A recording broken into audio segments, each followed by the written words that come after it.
me make sure I have all my. Hold on, Danielle. What are you? Nice. Are you tweeting it? Or no?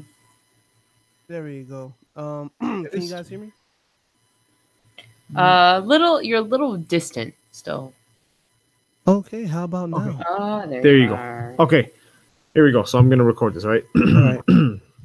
Okay. Do your thing.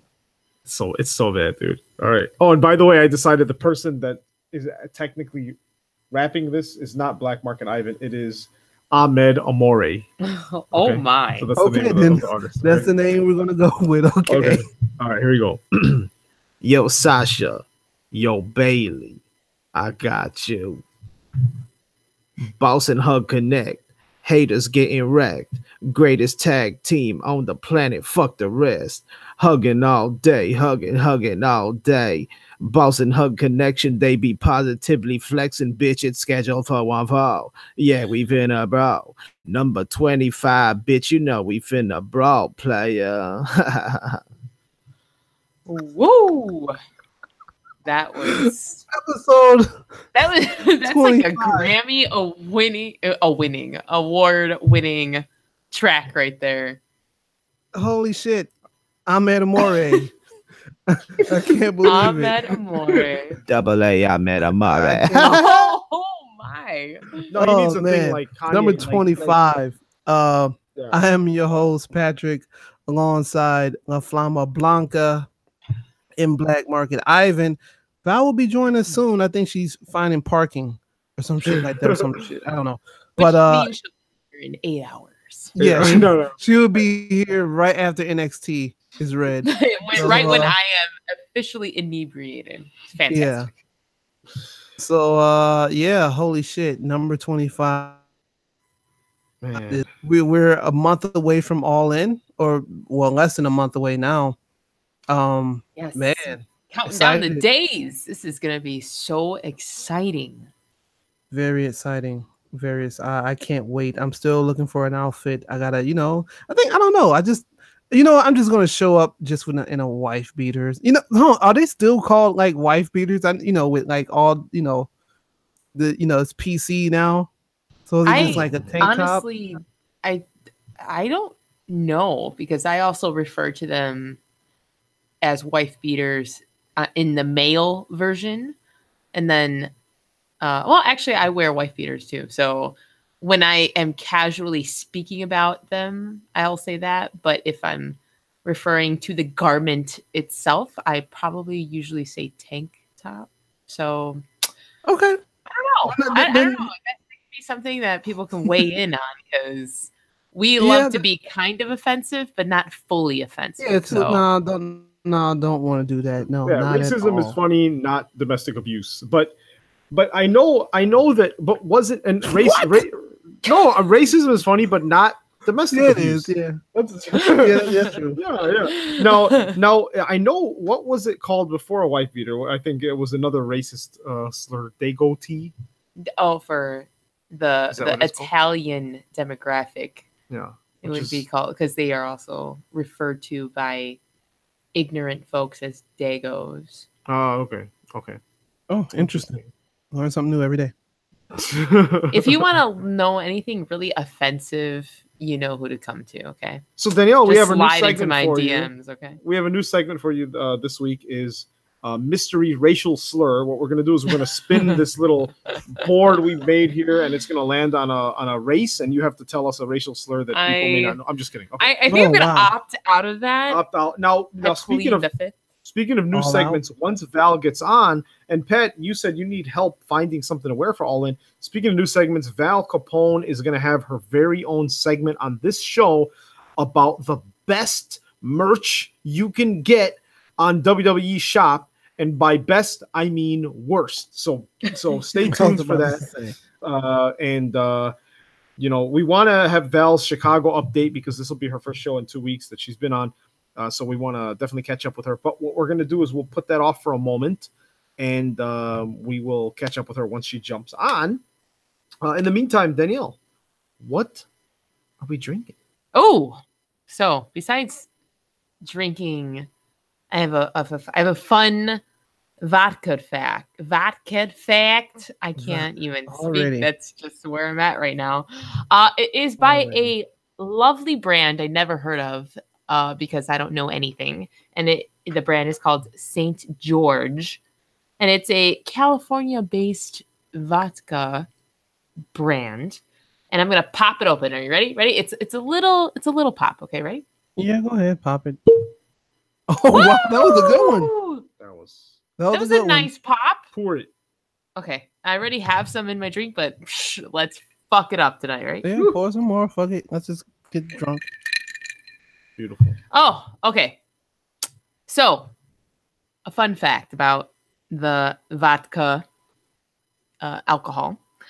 Vodka increases blood flow to the heart and creates better HDL, which is high density lipoprotein Yo, cholesterol levels. Yo, man, when you were saying that it like promotes blood flow and stuff, I thought you was finna say that HDL stand for hard dick levels. You know what I'm saying? Oh, well, I guess I technically am because a study by a professional Heart Daily found that vodka increases capillary density, which allows more oxygen to travel through your blood, which probably means your erection is going to be quite filled with And blood what's the name flow of this drink again? and just everything my heart hopes and dreams for. It is called St. George and is a California citrus version. They had one with I believe it's just called chili flavored. Mhm.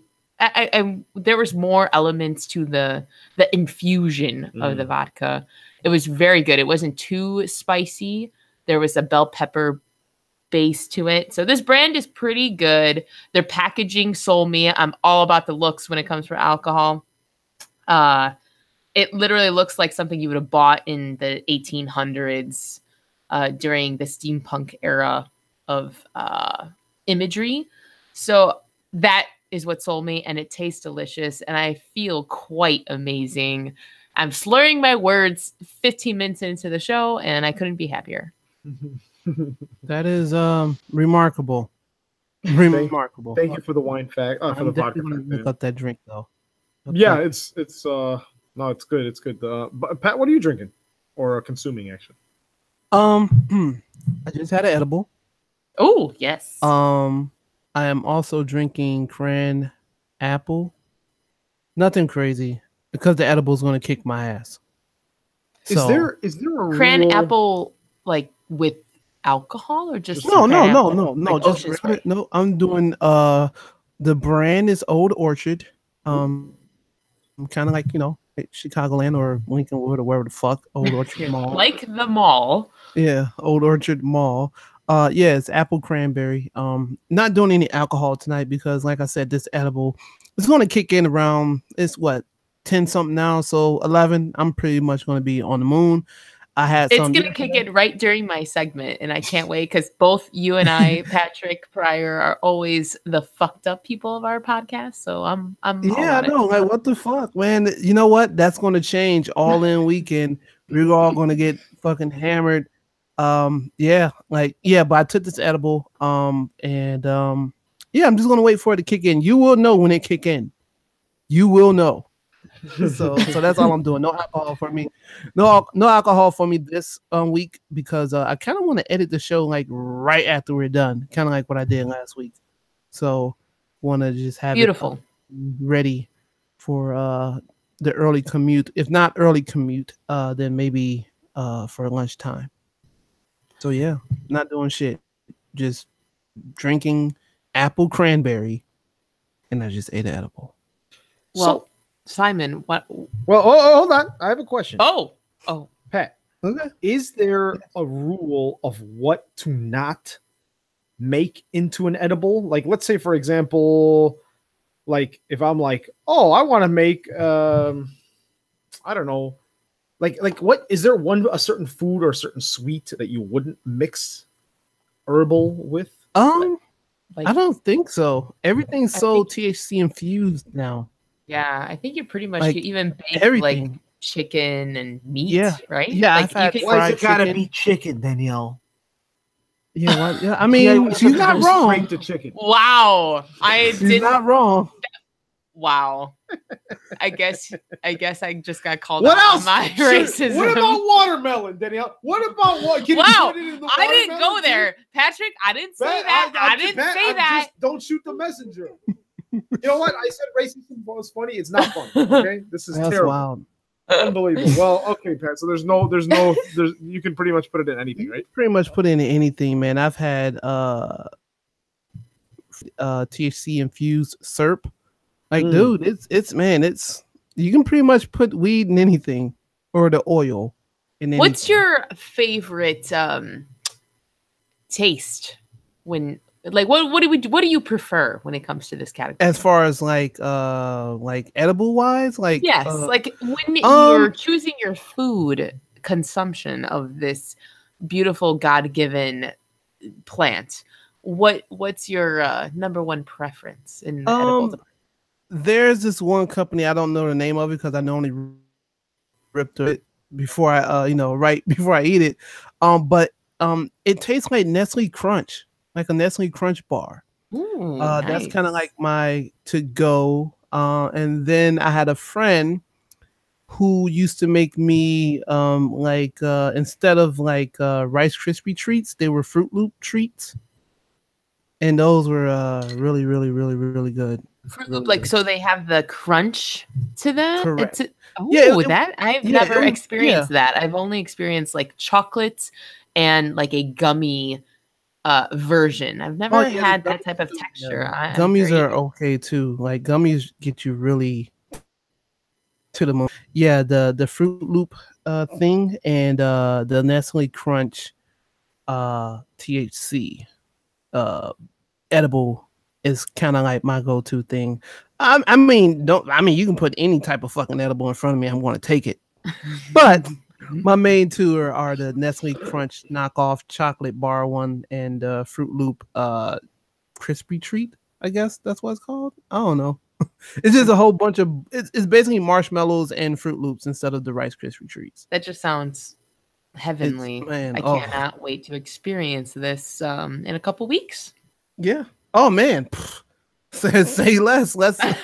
Hey, I need a partner to do it. So, Hey, I'm with it. apparently it's just me and you always. I'll bring the milk. Hey, that's fine. I'll bring the milk. Mr. Market, Mr. Market, will bring the milk.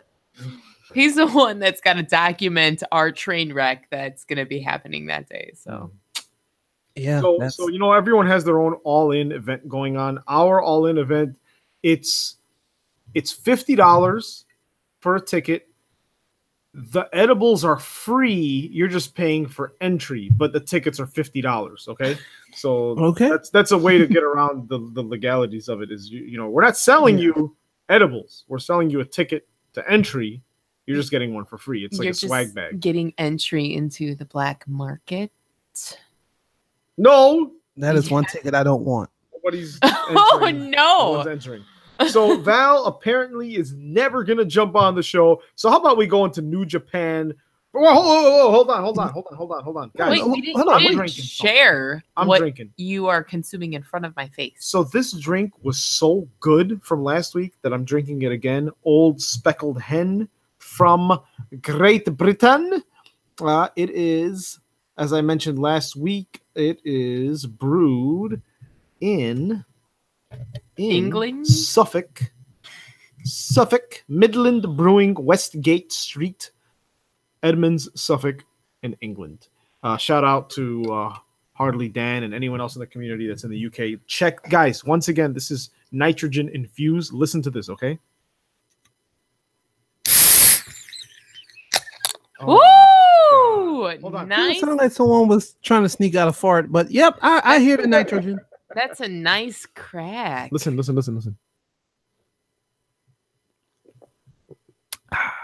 Wow, do it. That's a nice slurp. New Japan. Oh my you like God, to what bring my ears? New. God, I'd like to hear him slurp. I mean, I'm sorry. Oh, I'm hold on, sorry. hold on, I'm sorry. Go ahead. Keep saying things like that, and let's be silent and let the people driving just crash their cars right now. Thinking about me slurping. I have no words. Can Yeah, you slurp it again? Okay. Schedule Okay. one slurp. All right, take me to the future. Can we board the plane now? Yes. Please sit down, just fasten your seatbelt. And I raise already your have turntable. my microfiber headrest and on and buckled in. So give it to me, baby. New Japan Pro Wrestling G1 Climax. After almost a month of the G1 Climax tournament, we have 3 nights left. Here are the current standings of this show. Once again, I talk about this every week. The winner of this tournament will face the IWGP Heavyweight Champion at Wrestle Kingdom 2019. If Kenny Omega, the current champion, wins, he gets to choose his opponent for said event. A block. Hiroshi Tanahashi leading the pack with 14 points. That is the highest point anyone has right now. So Hiroshi Tanahashi with 14 points. With 12 points trailing behind him, we have Switchblade Jay White, the former IWGP US champion, and Kazuchika Okada, the former heavyweight champion. Then with 8 points each, Minoru Suzuki Capone and Evil Pat, your pick for the show, for the winner. Then with 6 points each, and I will pause for Pat's commentary, Michael Elgin. Fuck Mike Elgin. Bad Fuck Luck him. Fale. Fuck him. Fuck him. Fuck him. And, Fuck him. and Hangman Page, a.k.a. I will literally kill to win this tournament if you watch BTE. BTE. Hashtag BTE. 4 points at the bottom of the pack, Togi Makabe and Yoshi Hashi. B block with 12 points, tied Kenny Omega and Tetsuya Naito. Oh my God. Then with 10 points each, Kota Ibushi and Jack Baber Jr. Then with 8 points each, Sanada and Tomohiro Ishii. 6 points each, Hiroki Goto and Tama Tonga. This makes me very sad. And finally, with 4 points, the current IWGP US champion, Juice Robinson and Toru Yano. Guys, for the last few weeks, Danielle's prediction, or Danielle wanted Tama Tonga to win. Pat, you wanted Evil to win. I want Tama Tonga to win. Do you guys still think that... well, I think it's clear as day Tama Tonga is not going to win. It's impossible in 3 nights. Yeah. It's definitely not going to happen. Yeah. I am very not surprised about Hiroshi and Kenny. I think that's what it's going to end up being, because I think the 12th is the last night, right? 10, 11, 12. Yeah. Friday, Saturday, Sunday. So it's going to take some miracle work with the top 3 from each block to change their current standings. So I my gut feeling is going to be Tanahashi and Omega, just because they need to drive the business and have people streaming and downloading and attending. So that's my opinion. Yeah. No, Yep, he's not gonna make it. But if I'm like I said, I mean, technically, if he wins the next 3, and Tanahashi, White, Okada, Omega, and Naito don't win their next matches, Evil can still climb back up. But yeah, the contenders. So yeah, Tanahashi, Jay White, Okada, Omega, Naito, Ibushi. I can kind of imagine a world where Kota Ibushi wins and the Golden Lovers once again have to split, but I don't think they've been together again long enough for that to happen. I think Tetsuya Naito is, Naito is the shit. It would be actually pretty amazing that if they decide to, the way the matches go, that if it's Tanahashi and Naito to close out this G128 segment, that would be really cool. That they didn't go with a Gaijin as a closer match, you know? Yeah. I'm just waiting for the Japanese Brock Lesnar to come back. Oh, So we were doing our research, right? Because we were watching the tournament and we're like, where the hell is Katsuya Kitamura? Where the hell is he? And so apparently earlier this year, he kind of took a leave of absence. They said some rumors point to, Japan is very private. It's not like it is here. yeah, it's not. Yeah, part of the rumor was he was injured.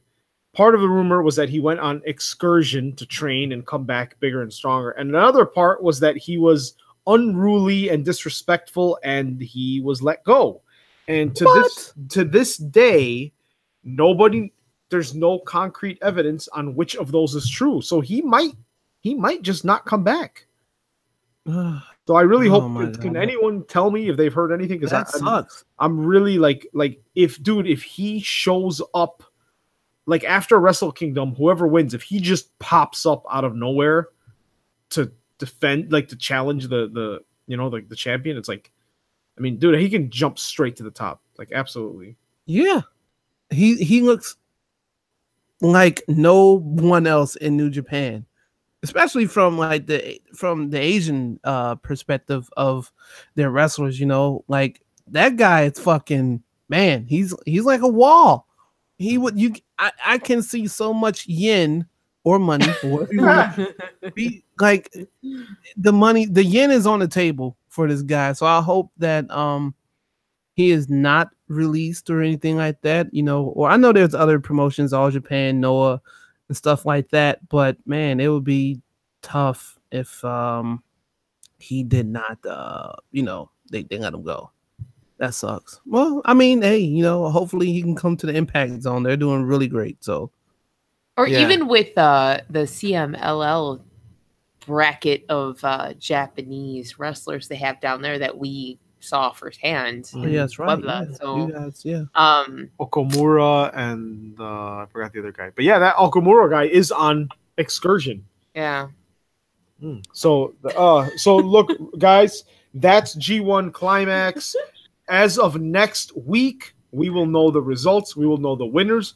But right now, I want you to get back on the plane, fly back to Chicago, and I want you to welcome back to the show the ambassador, the liaison, the representation of Chicago, Val Capone. Woo!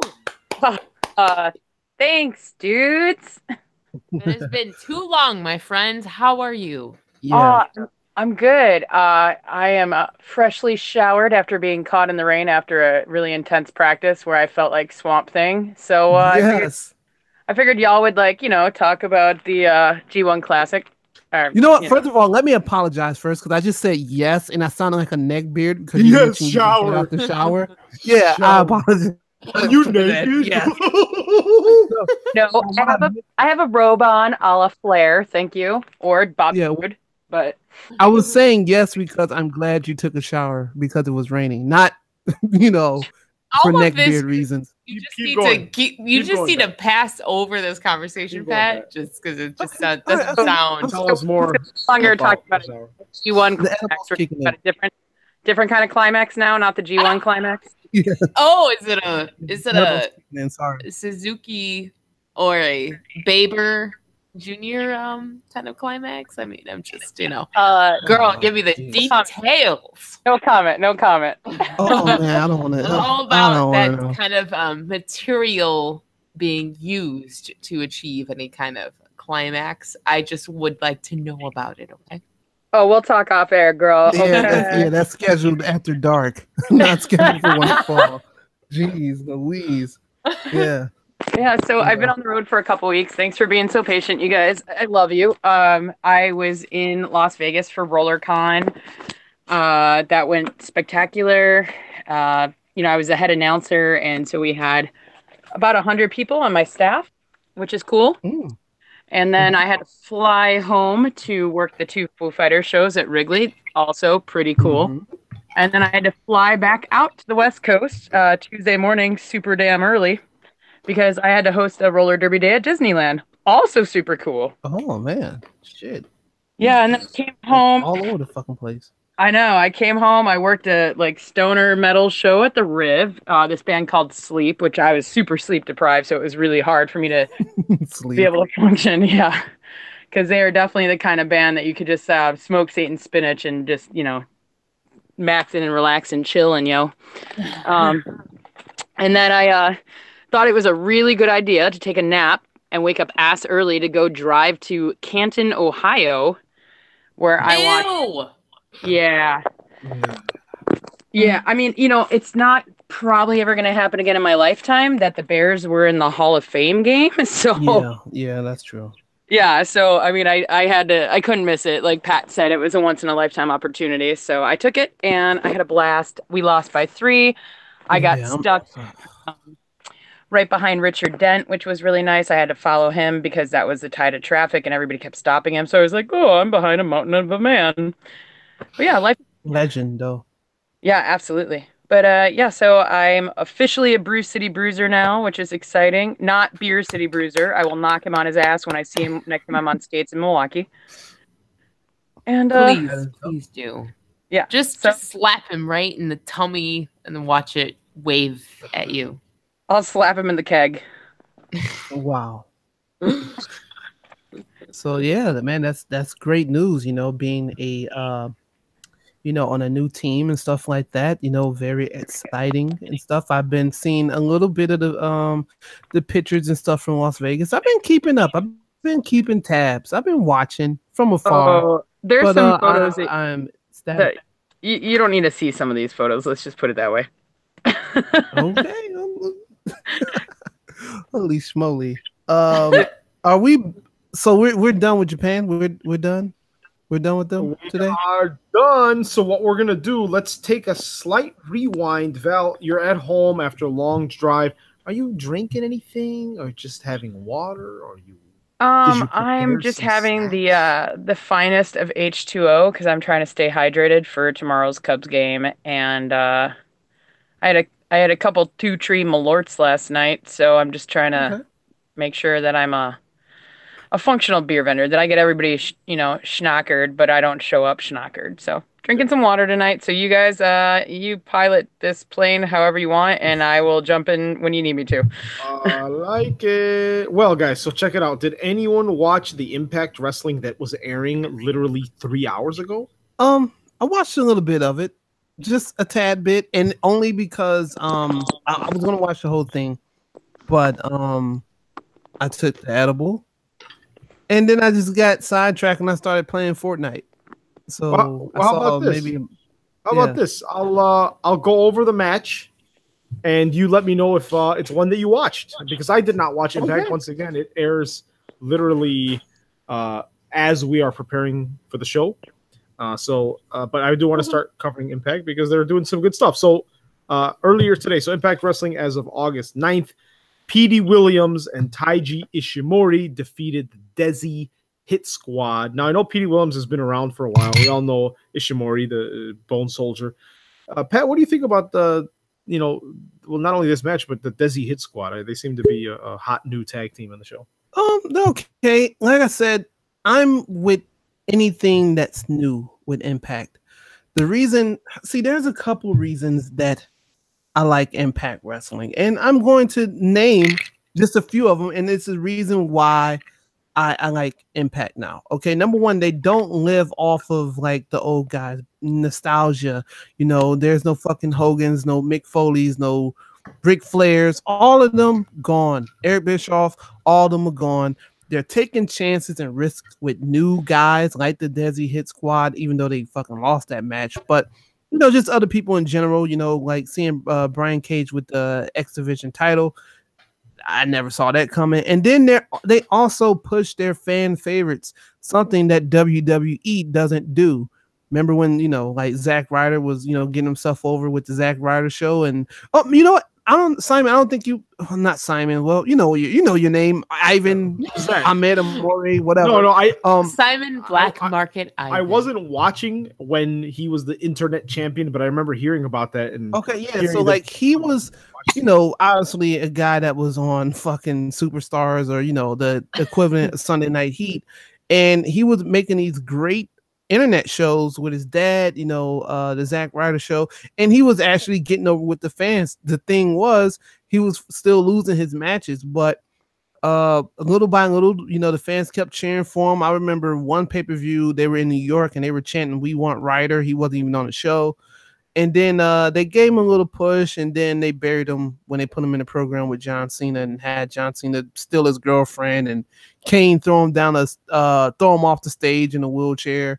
And they completely buried him. But Yeah, it was wild. But yeah, like I'm glad Impact they take chances and they're taking a lot of guys that we really don't know and kind of putting them to the forefront. Yeah, I know Austin Aries is the champion and you know, we know who he is, but there's so many people in that company outside of that fucking knockoff Yokozuna.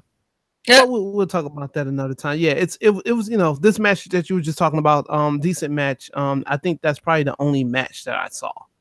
Okay, cool. Well, then we had backstage, we had Ali proposing a match with Su Yung later next week, so we may see that face off. Cool.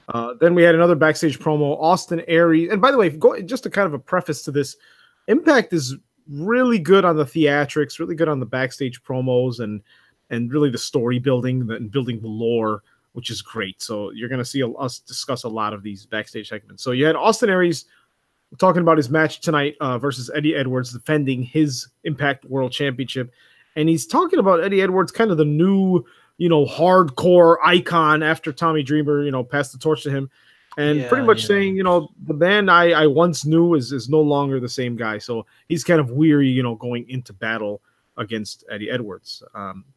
Then we had a match with Tessa Blanchard defeating Alicia Edwards.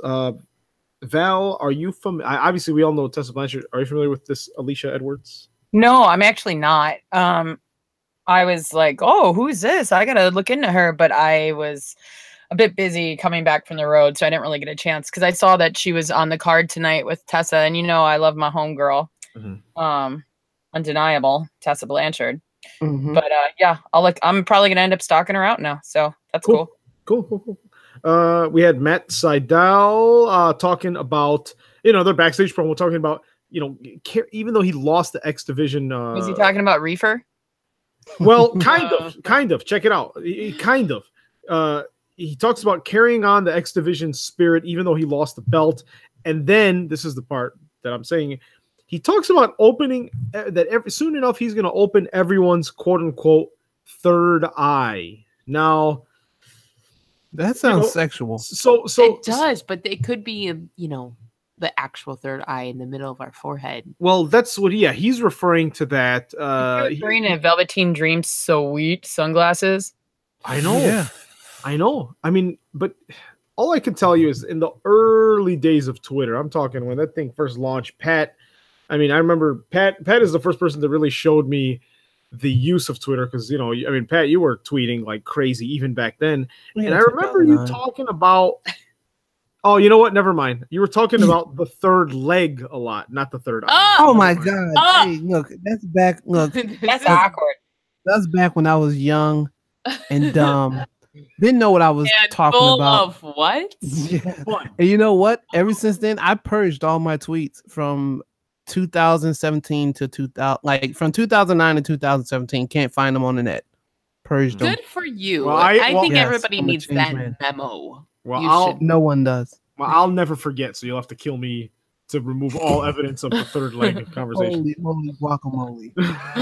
So when I saw third eye, I thought about you. I'm like, oh wait, that's a different orifice. Okay, so then we had backstage segment. Impact executives were talking to Scarlett Bordeaux, which I think Danielle knows. I think my trinity of hey, look, you know, Val has Minoru Suzuki, Jack Baber, Danielle has Tama Tonga. You put her? Well, hold on. He's Let got me tell you my trinity. Hold on. He's got an interesting collection of favorites. Let me tell you. Okay, let me hit y'all with this. Okay? Now I don't really have them in any order. Okay, but Do you have them ordered by gross? Well, check it out. I think my number one continuously.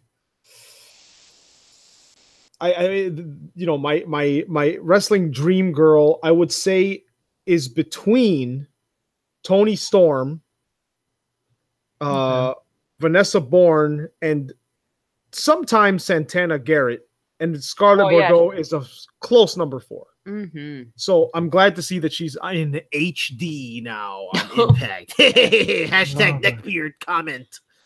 Oh wow. But anyway, so she's back there, and they're like, hey, Scarlett, we're going to give you your own show called Fantasy Island. And she says, no. How about we call my show The Smoke Show? And nobody knows what that means, so we'll find out next week. Pat, do you have anything to do with this show? I wish I did. Maybe I Tall really Dad wish I does. did. Yeah, I know. He So, actually told me- my eye. He was like, "Don't let me talk on that podcast again." We will leave our conversations off the air. Mm-hmm. Okay. I wouldn't do Tall Dad like that anymore. Holy moly. Well, guys, then we had Pentagon Jr. defeating the man with the third eye, Zeromir, defeating Bat Seidel, aka FKA Evan Bourne. Then, backstage segment, Sammy Hallican. Halligan. Sammy Hallican. Wow. You've been No. smoking too much Bordeaux, dude. Oh my goodness What is gracious. Sammy Halligan Mr. doing Sammy it NXT? Callahan Are you is a gonna have Sammy Halligan? something to say Or- to you. Are you a pelican? Oh my goodness Wow. gracious. Sammy Callahan, freshly shaved, freshly Corbined, That's awkward. versus Jake Christ. He says one of you guys in OVE is going to shave your head because we're family and that's what family's about, solidarity. So he forces Jake to do it, and now there's two baldies in OVE. Oh, Do they still wear vests? That vests are what's important about that crew. Do they still wear a vest? I believe I saw leather vests. Okay, then everything's fine. Then hair matters not, so long That's as you have a true. vest.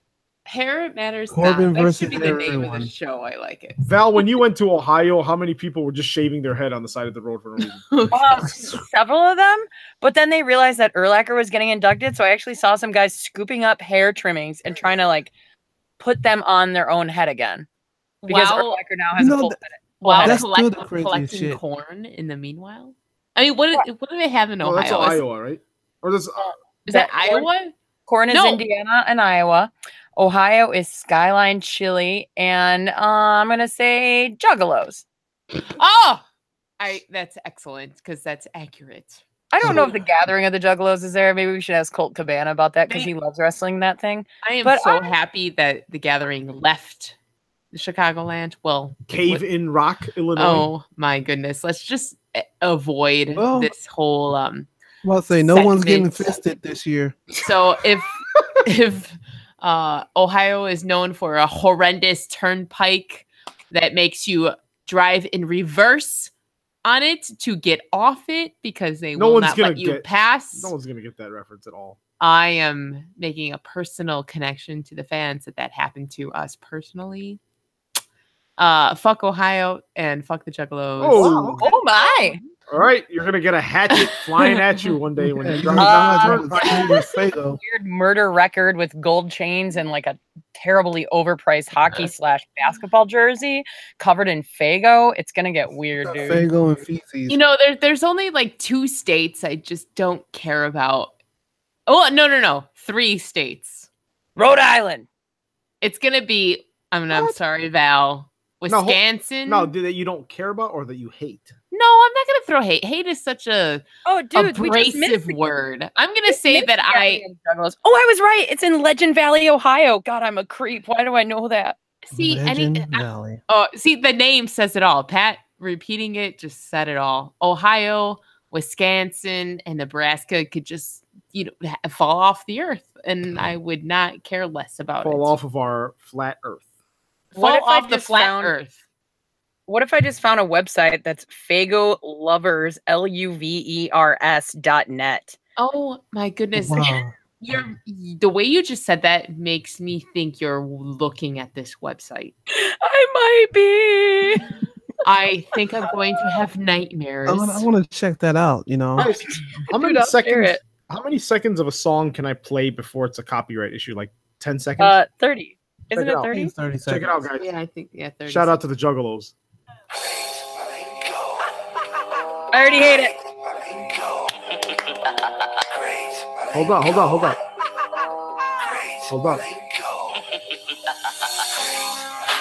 Are they saying Great Fago? Great Milenko. That's one of the leaders of the Dark Carnival. Oh, Great Malenko? Like the only King Malenko Malenko? I respect is Dean. Yeah, I was like Dean? Oh my gosh. Malenko. You know what? And this is probably why. What do they call it? What do they call self-hatred? There's a word for that. Self-deprecation, like Yes. self-loathing. I mean, I'm Jewish, so that's like a way of life. So that album was pretty amazing though. No, it was a So good album. It was a good album. I guess I'm hating myself because there's a couple ICP albums I thoroughly enjoy. No, Danielle, no, don't do it. I know, but this is why I'm having my therapy session on the air with everybody. This is my talk space. So, Talkspace. That's a good. no, Talkspace podcast. is actually a therapy online. Well, now it's your new Company. podcast. So hopefully they can sponsor us one day and give me a free session because I think I need it. This episode is sponsored by Talkspace, your go-to website for all your therapeutic Wait, online Well, needs. they're not paying us, so don't fully advertise them. Speaking of juggalos, Conan and King and all the OGs in LAX are out there talking trash. Conan calls King a quote walking, talking glory hole, end Wow. quote. So that's if you're tired of the PG era, go watch Impact. Then you have a backstage segment with Jimmy Jacobs talking to Johnny Impact, who's right now sidelined with a nasty dislocated shoulder injury, and he's saying, "Johnny, be careful. I have a monster. ... But Johnny, be careful. I am the monster." Does this mean Jimmy Jacobs is going to start wrestling again instead of just managing Congo Kong? Who knows? And then Don't Austin Aries defeated Eddie Edwards to retain the Impact World Championship belt. Shout out to Austin Aries. I'm going to talk about it later, but Jimmy Jacobs will be wrestling in Chicago on 8:30 for AAW. Ba-ba-ba-bam. As long as he can give me some eyeliner tips, I'm a happy girl. Girl, you got better eyeliner than that, dude. Come on. I do like a smoky Yeah, give yourself some eye credit. that looks very lived in, and he rocks it out. Well, he looks lived in. He definitely looks like he's been sleeping in that eyeliner for about 4 I like days. that about him, though. You know what I mean? I'm not hating on it. I'm saying I want to have that conversation. So here's what we're gonna do, guys. Okay, we have an hour and 13 minutes to talk about all these shows. But Val, now we're in WWE. We just left one room and now we're entering a door. Now we're in labeled- Florida. Now we're in Florida. Florida. But before, how about this? Okay, as a clean break as we enter WWE territory with Raw, SmackDown, 205 Live, NXT. Why don't you give us? Because Pat says he doesn't know what he's going to wear it all in. And I said, hey, Val's got a new segment today where she's going to talk about the hottest merch available on WWEshop.com. Can you tell us, Val, what is the one piece of merch? And you can, the listeners, you guys can vote on a name of the segment or however, Val, you want to do that. Yeah, But I can feel you like tell us? I just hit my head. Awesome. I feel like I need holy shit. I need some input here because I have some really terrible names for you guys, but I also feel like I have some really excellent merch for you All guys. right. Shit. I feel like everybody kind of knows that I'm mildly obsessed with the WWEshop.com. I spend Yes, quite a you bit are. of money there. I have an excessive amount of wrestling shirts. I think one day I'm going to have like a contest for whoever can guess how many, I would say modern WWE, because I would never give away any of my old school ones, but like how many I have. And if you guess it, then I'll let you select your favorite. Although bear in mind, 90% of them are sleeveless because I fuck sleeves forever. Okay. And they're mostly It's such a Matt comment from Always Sunny. Like, doesn't he never wear Mac. or Mac? Oh my Wow. god, Yeah, that's Matt. alcohol. Well, Mac. I'm a Matthew? firm believer. Well, you were thinking Matt because we were talking wrestling, but I'm a Exactly. But firm believer that unless they're long, sleeves are wrong. What the fuck is the Oh. point of a sleeve? that is amazing. Hashtag that phrase. Trademark. Got you for So, one fall. you know what else is also quite wrong? The WWEshop.com selling a t-shirt in, I'm going the men's sizing here, size small to size 5XL. covers everybody across the board, right? And I wear a dude small with the sleeves cut off because it looks better than the ladies cut, in my opinion. But it still showcases my ladies as well as my awesome The weightlifting guns. arms. But Yeah. $27.99 can buy you the first and hopefully last shirt dedicated to the greatest tag team. I can't even say that. My dog just looked at me like, why are you lying out loud? Yeah. Boss and Hug Connection. Friend. That's Patrick's all-in shirt. Okay, let's just all chip in. Oh my. And I will God. buy you a 5X. 5XL. 5XL, and we can cut it up and make him look all sassy like Velveteen Dream. Okay. Or Wow. we can cut bands like in the shirt and tie it around you so it'll look like Sasha's ring gear, and then we can like maybe do an extension thing like Bailey's pony. Yes. It's the creepy smiley face. Okay, like emoji Bailey weird thing with the pony, like top pony, Yeah. wearing boss hug, like Sasha's legit boss knuckle rings, with the stupid sunglasses that she stole from Kanye West. But like maybe the best part about this t-shirt, and I don't know if you guys have noticed it, because I was like throwing this at our group a lot. I was like, look at this fucking hot mess right here. The nose on the emoji is an ampersand. So it makes boss and hug the team name. and Kill Connection me. runs Kill right me. Kill me. Kill me. twice, because I'm gonna buy you one of these. Don't fucking Look act at like I'm not. It's an ampersand. It's an ampersand. Worst crap. I hate everyone. For those of you that have had multiple concussions more than I, that's the little and sign on your keyboard, an ampersand. It's Kill so terrible. Is the color only purple, or does it come in other colors? That's like upsetting to me because I really love the color purple, not just the book and movie, but also the color itself. No, And same then- here. My favorite You have to one. look at the detail. There's like blinged out diamonds, which I feel like that means we got to bling out Patrick's shirt. And then on the back, like the forever it kind of looks like it should be on Family Feud. Like it looks like survey says, Like how the long Jackson are you gonna family. be friends? Forever. And shoot me in the face that this exists. I mean, the only positive thing about this existing is that, Is that I it comes cannot, in 2XL for women? that, and I cannot wait to bedazzle it for Mr. Patrick Pryor. Let's buy him, Pat. Come on. That's why. The runner-up for my favorite merch of the week is the WrestleMania 34 plastic hurricane cup, because it is so stupid, but it is also $2.99. So you better believe on Black Friday I'm gonna buy that shit because it'll be 75 cents. That's still even paying too much for it. That You is might be still right. retail, not wholesale. I mean, you might be right. I did also find a horrible, horrible thing that, one day I'll own a house and I would never even hang this on the wall there. But it's $17.99 of memories that you wish you could forget. The Greatest Royal Rumble Cedric Alexander 2018 plaque. What? Yes. I don't even want to discuss. Well, first of all, okay, why did he get the plaque? Yeah. the belt there? He retained the retained WWE it, Cruiserweight yeah. Championship on April 27th, 2018, and they made a commemorative plaque. And it started at $29.99, but shockingly, they dropped it to $17.99. I'm pretty pretty sure they sure just only removed Cedric and his wife has one.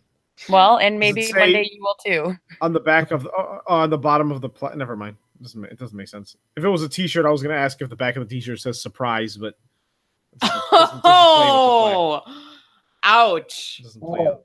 It's not funny. You know So what? with that, let's talk about Raw, shall we? Let's I go to don't Jacksonville. even know. Should we talk about Raw? Val needs to talk about Raw. She hasn't been sleeping well. You jerks make me watch this shit. I have to talk about it. I feel like we could talk about everything wrestling except for WWE. Okay. We have a great content type of show. This is what I want, okay? And not only is what this isn't only what I want, but this is what all the neckbeards want that miss Val's voice for 2 weeks. I want Val to go over Raw and all of us don't say a word, don't make a peep. I want it to be dead silence except for Val's visceral reactions and groan, like sad groaning of how bad the show was. Okay, Val, take it away. So it opens with a recap of Heyman almost getting canned last week because of Brock Lesnar being a puta. Angle and Corbin come down to the ring, only to later be joined by the big dog himself. Shit talking ensues. Kurt makes a match with Reigns versus Corbin that actually was kind of decent, and it went well over 20 minutes, which I was mildly shocked about, when Baron attempts to flee the ring, only to be stopped and left backpedaling by the one and only Finn Balor. So Roman ends up Superman punching the lone wolf and trading a little winky winky nudge nudge with my homeboy Balor. The most polarizing ends up with the win via the spear, meaning Roman won again. Who knew? Big Dog walks past Finn on the way out. Miles had fun with that, which Finn certainly does, and he just beats the shit out of Constable Corbin. So they cut to Ronda and Natty, and it's super awkward how much Ronda's smiling. It made me hate life a little bit, but I still want a Ronda Rousey sports bra, so I'm okay with it. Similar spot for Bobby Roode also made me feel very uncomfortable. He was like checking himself out in the mirror, and instead of smiling like a jackal to his bestie like Ronda was, he was just staring at his junk in the mirror, or his six-pack. It's up to you. But either way, he reminded me of being terrified of that gremlin from the movie Gremlins, where he like flashes Phoebe Case behind the bar. That was Bobby Roode. So Rollins is backstage. Rollins is backstage with Kurt Angle, saying that he needs to take care of both Drew and Dolph. Kurt says, well, you should find a partner, and then you could take on both these dudes later that night, which he was stoked about. And then we had a useless match of Glorious versus Get Hyped. Roode kept selling a back injury, but he still came out with the win after throwing the Glorious DDT. Titus and Dana and Apollo are apparently shilling for Pizza Hut. Weird. The Elias documentary crew backstage, then they were in the ring. Lashley comes out to a surprising amount of cheers. I was actually kind of shocked. Elias was on the receiving end of a vertical suplex as its documentary crew closely filmed the mayhem. Segment ends with Bobo flexing atop the ring post that he almost fell off of. Did someone win? Was this a match? I don't care, was my note. Commercial break told me that Raw is in Chicago on 10/8, and here's the OCD creepo in me. Tickets go on sale on 8/10. That was a highlight of Raw, you guys, was the palindrome they didn't even know I needed. Conspiracies. Dude. Illuminati, guys. Also, I love palindromes, but not as much as I love the idea of CrossFit Breezes. Are you fucking kidding me? Tyler Breeze approached the CrossFit Jesus and actually called him that, which I always love when they acknowledge that, and decided that they should be a tag team called CrossFit Breezes. And Seth, however, has no imagination, so he decided to shield fist with Roman rather than CrossFit Breezes to begin their tag team partnership later that night. Authors of Pain versus Titus O'Neil. It was the one that yells a lot as opposed to the other one that yells a lot. And big boot to Titus's throat, spinebuster to follow. Rezar, that's who it was. Because last week, whatever the fuck the other one, lost to Apollo. This week, Rezar won over Titus. So then we go to the KO show. It's a new segment, which I'm always a fan of Kevin Owens on the mic rather than in the ring, even though I know that's not a popular opinion. Jinder is his guest, and also apparently his very own personal guru. And the whole time I was just wondering, is Jinder high? Because he looks high as fuck. So Kevin suggests that Mahal face Strowman again, but he doesn't make an entrance. Strowman never comes out, even though they call him out. And then next thing you know, the stage of the Kevin Owens show starts jumping. And then, boom, Strowman flipped it over as Singh, Mahal, and Owens flop off of it. So Owens tells Jinder, get in that ring because Braun ruined Kevin's stage. And he ruined Kevin's art and starts screaming Shanti at Jinder. Kevin attempts to swipe the briefcase. Hijinks ensue. Basically, Kevin could try to take it twice so that he could steal the Monster in the Bank's briefcase. Jinder Mahal got hit with the briefcase. So next thing you know, the bell rings and JoJo announces Jinder as a winner as a result of a DQ. Sunil Singh goes to help Jinder, who Monster in the Bank is attempting to murder in the ring. Jinder and Owens flank the ring in fear. Basically they run from the crowd. He's running from the crowd. He's running from the ramp. Strowman's trying to kill everyone. Again, really useless. Corbin hands Kurt the phone because he's being all sassy and bitchy. And then Kurt swore under his breath. I'm pretty sure that he said fuck. So I watched it 3 or 4 times, which that is painful to watch Raw, anything 3 or 4 times. But I'm pretty sure after Stephanie McMahon chewed him out, he said fuck. Anyway, it turns out Stephanie says Roman can't tag with Seth. Roman decks Corbin in the ribs hella hard, and he's been selling them every chance he can since their opening match. Seth is now in a seemingly handicapped matches. He loses. Yep, that's the end of it. Wow, the highlight and the low light. Very next segment. B Team comes out.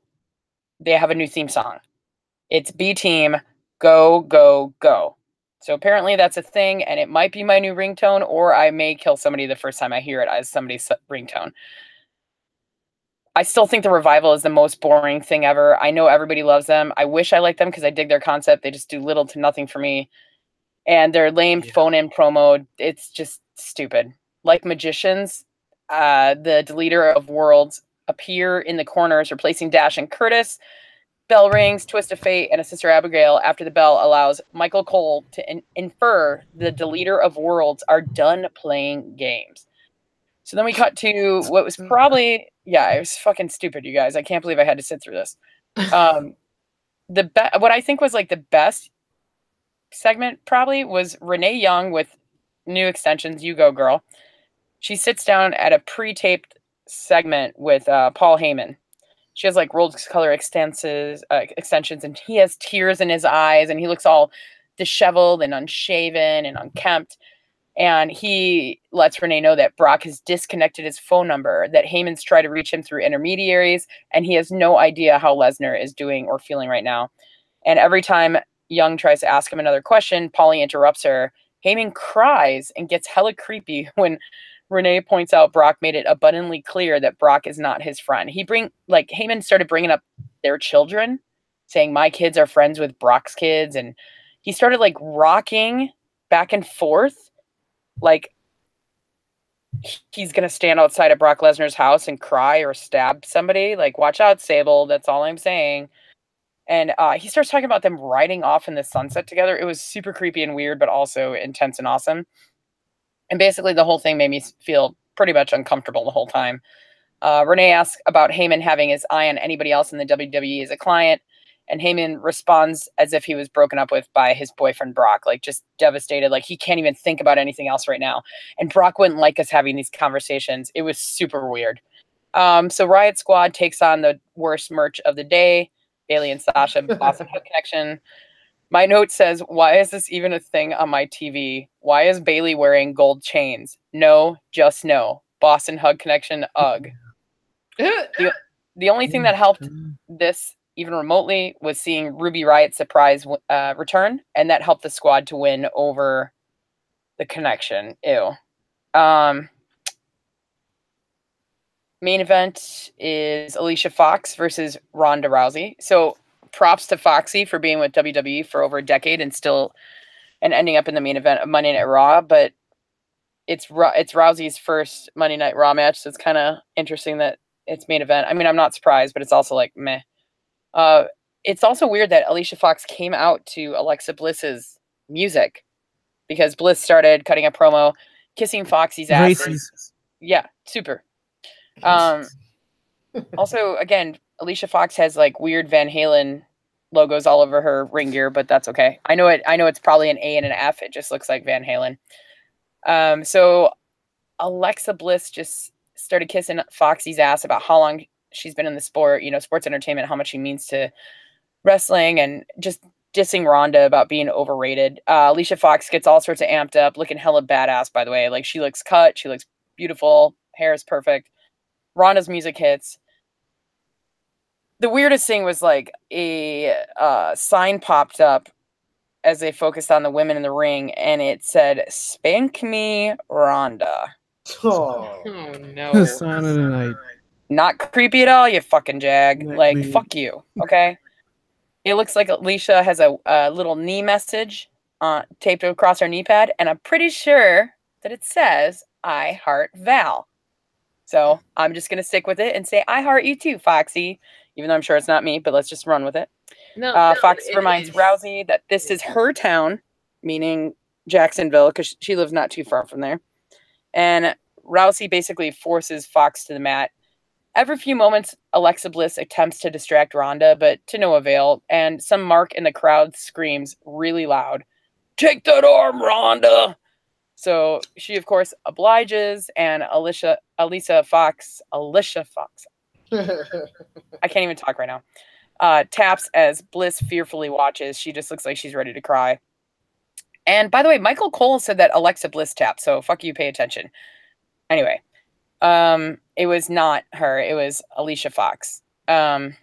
Ronda with a post-match interview, and Alexa tries to attack her from behind. The baddest woman on the planet reminds her it doesn't matter how tight she holds onto that title, because at SummerSlam it's going to be Rousey's, and that is Raw, and it was awful.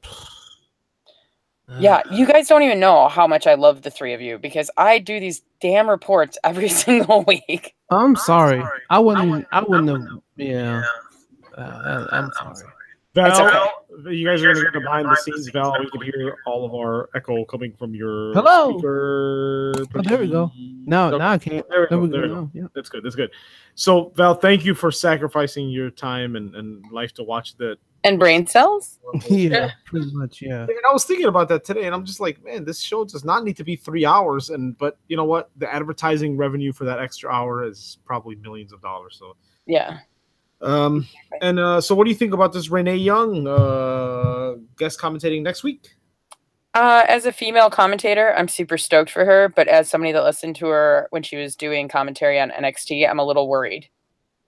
I don't think I caught that when she did it. Was she just Just not remember catching her the action? backstage, but she It was was actually years a ago. commentator. She didn't do it for very long, and I think she didn't have the confidence that she does now. And I do really enjoy her. I really do. So I think she, as long as they gave her guidelines and bullet points to follow, I think she's going to do great. It's a lot of pressure. It's the first time a female has ever been at the desk for the entire show, and it's because Coachman has a conflicting event, so she's filling in. And I think it's also the fact that Mae Young Classic is going on, the Evolution pay-per-view. They're trying to show women, which is awesome. I just hope that it doesn't turn into a thing like, here, we're going to throw you this bone. Oh, wait, no, this is why women shouldn't be commentators. You know what I mean? Yeah. True. Yeah. I mean, she was decent back when she was, but I'm sure she's improved so much. She's not as bad as, and I love Stephanie. Like when Stephanie was doing commentary, I was like, ooh, they just shouldn't. Oh, yeah, that was, She's not as bad as that. She's probably around Lita territory, maybe a little less, or she was, I should say. And I think that when Renee has confidence, she really, really shines. So hopefully they gave her the things that they're looking for from her, because it's also, I mean, WWE is very, very fickle when it comes to their talent. Like 1 minute you're their everything, like a Zack Ryder, and they want to push you, and the next minute they want to push you out of the business, So hopefully they don't try to make an example of her. Hopefully she just kills it, nails it. And yeah, there was like a mention of Dean Ambrose also. Yeah, what is happening? Yeah, Michael Cole dropped that name when he was talking about potential partners for for Seth Rollins. He's like, well, it can't be Dean Ambrose. He's still injured. And I'm like, oh, so what you're saying is it's going to be Dean Ambrose at SummerSlam? Yeah. If they were smart, perfect time to bring back Jason Jordan. Perfect time. Yeah, for sure. Yes. But then again, you just said if they were smart. So. They're fucking dumb. They are Wow. dumb. What? They are so stupid. By the way, guys, did you watch? SmackDown Live is not a thing, but SmackDown Live is. And that was in Orlando, Florida. More Florida. Florida. It opens up with Clandy Orton cutting a promo about how dangerous and gross he is. And when he was talking about how much it offended people, what he had done to Jeff, I was like, your tattoos are pretty offensive, but that was just me.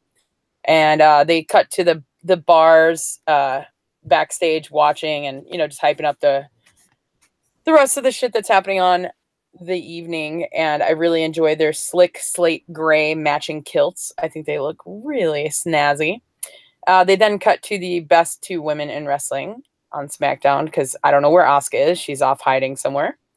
They cut to Bex and Charlotte backstage tripping all over each other's words, like just being like, oh, I didn't mean to do this to you. Oh, well, I didn't mean to do, how best friends get. And they clink it out tea time style.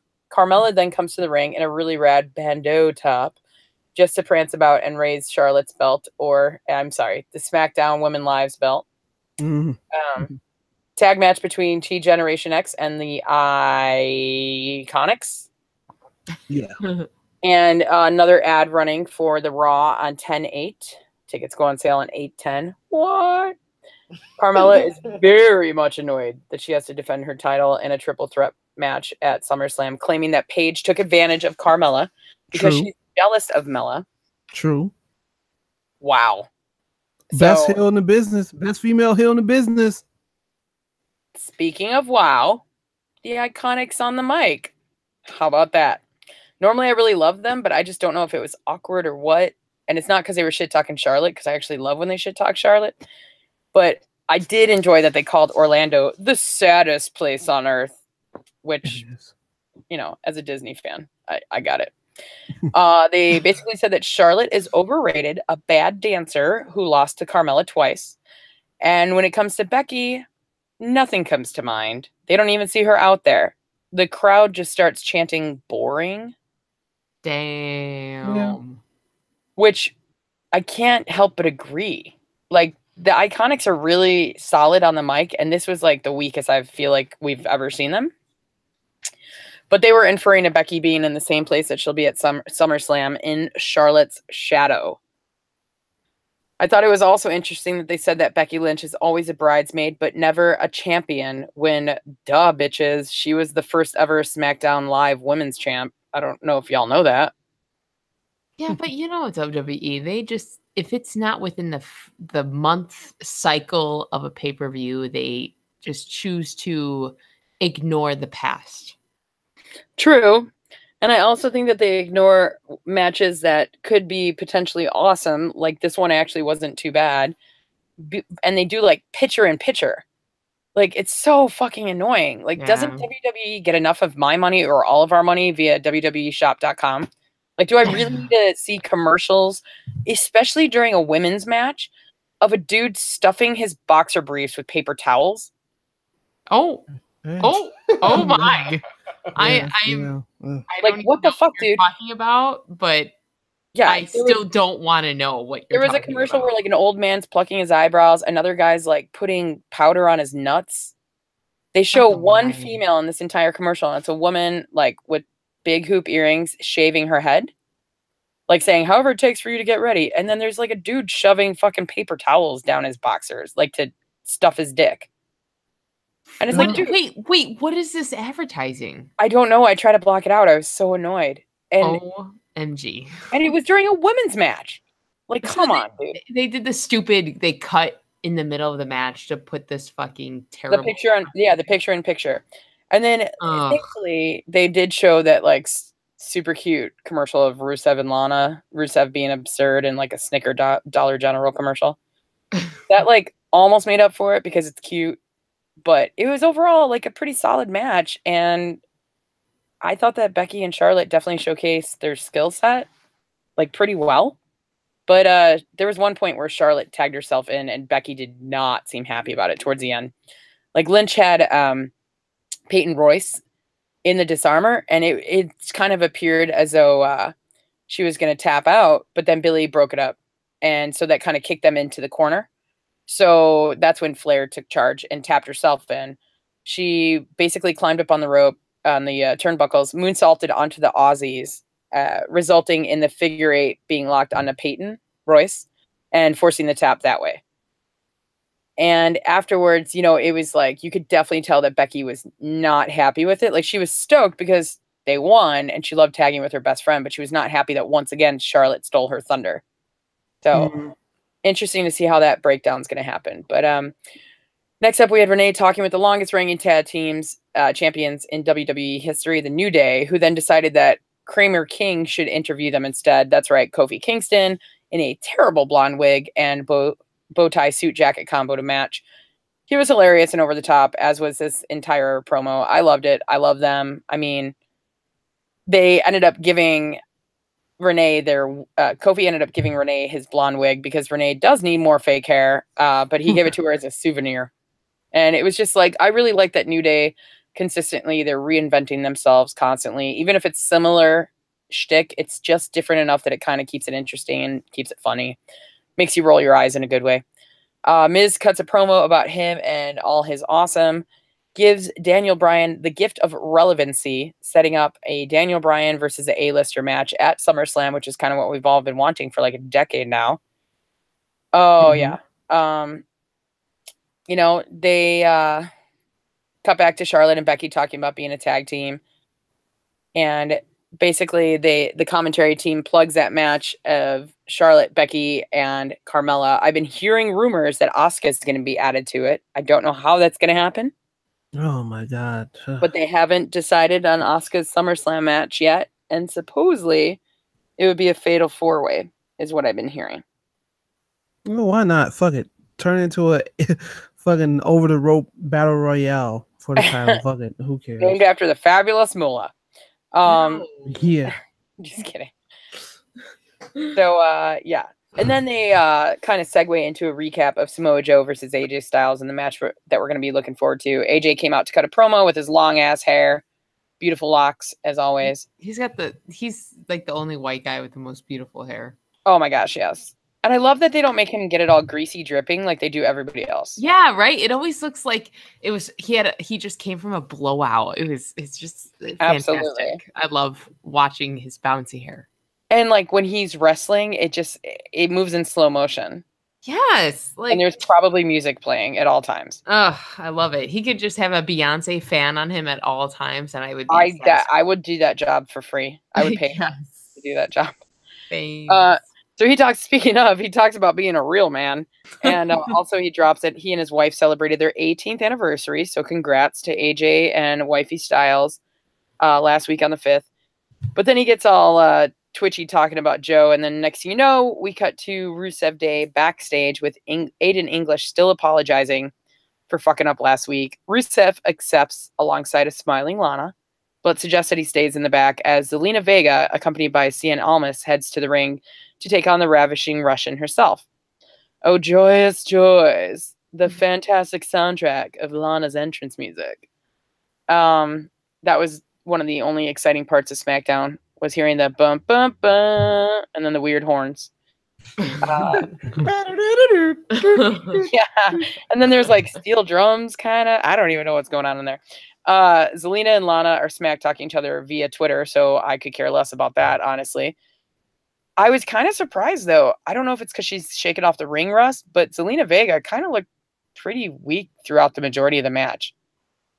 It's kind of disappointing because, like, knowing her pre-WWE track record in TNA and other various indie promotions, like, she just looked small. And I don't mean, like, 5'1", 105, which is, I believe, her height and weight these days. But she just didn't razzle-dazzle me. And I don't know if it's because she was up against Lana, so maybe there's not that there. But clearly, WWE is hot for her, though.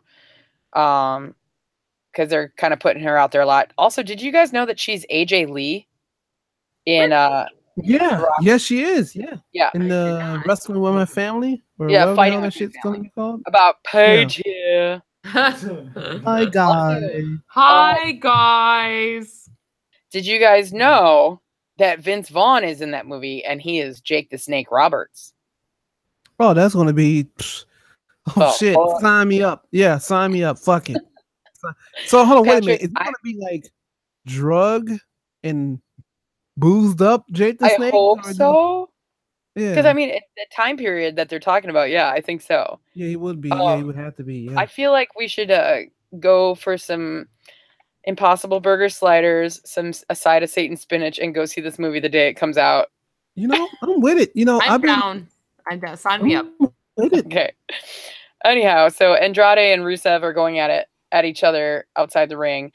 Aiden arrives to assist Rusev and he spears Almas, but he does it directly into Lana, who is then kind of like crouched onto the turnbuckle, falls off, and gets pinned by Vega immediately. Did I miss this because I was out of town? Did you know that she's no longer engaged to the belt collector? Yes, the promise ring is no more. Yeah. Really? I'm actually kind of happy So about that. I No, actually, I'm not. I'm not. What do you mean? I'm in a relationship. I'm not happy. I hope she bounces back. Yes.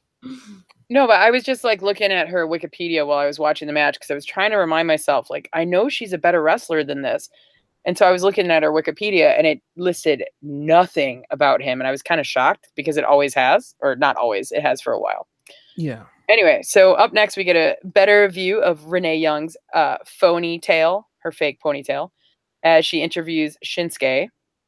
R-Truth, flanked by his new BFF, Ty Dillinger. I don't really know what they're doing here, but I like it because at least these two dudes are getting camera time again. Truth says he wants a chance at the belt, and he's going to do it the same way everybody does, by pinning Carmella. Guy explains that's not how it works, and then he eyes and nods towards Nakamura. Truth then says he's not getting into the ring with Renee.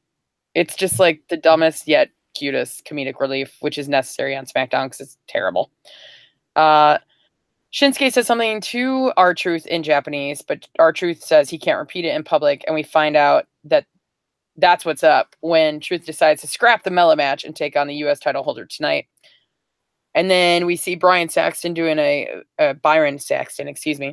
does a video board interview with The Miz, who is on the set of Miz and Mrs. He goes off about how unworthy Daniel Bryan is until DB appears and attacks The Miz. And The Miz eventually gets the best of Daniel Bryan, who is wearing a new shitty shirt available on www.shop.com. The Miz like smashed an entire vase of long-stemmed roses over the head of Daniel Bryan because you know what a dude that almost had his career over because of concussions need? Some roses smashed on his head. I think that sounds safe. Yeah.